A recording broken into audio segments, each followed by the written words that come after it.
د عیدګاه جومات د کابل تر ټولو لوی او مهم جومات دی چې هر کال په میلیونونو کسان د جومات ته تګ راتګ کوي. د اخترونو لمونځونه او د هیواد د مهمو سیاسي او فرهنګي شخصیتونو د جنازې لمونځونه او د فاتحې مراسم په همدې جومات کې ادا کیږي. دا لوی جومات شاوخوا 20 جریبه ځمکه مساحت او د زرهاو لمونځ کوونکو ظرفیت لري. د کابل د عیدګاه جومات ودانۍ له خامو خښتو، چونې او له اوسپنې څخه په استفادې سره جوړه شوې ده. پخوا د دې جومات په احاطه کې د توت، بید او د چنار ونې وې.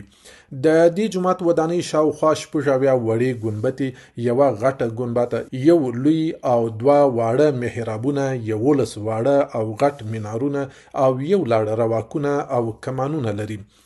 دغه جومات 3 لوی دروازې لري چې هر دروازه وړې ګنبدې او منارونه لري چې ډیر ښکلي جوړ شوي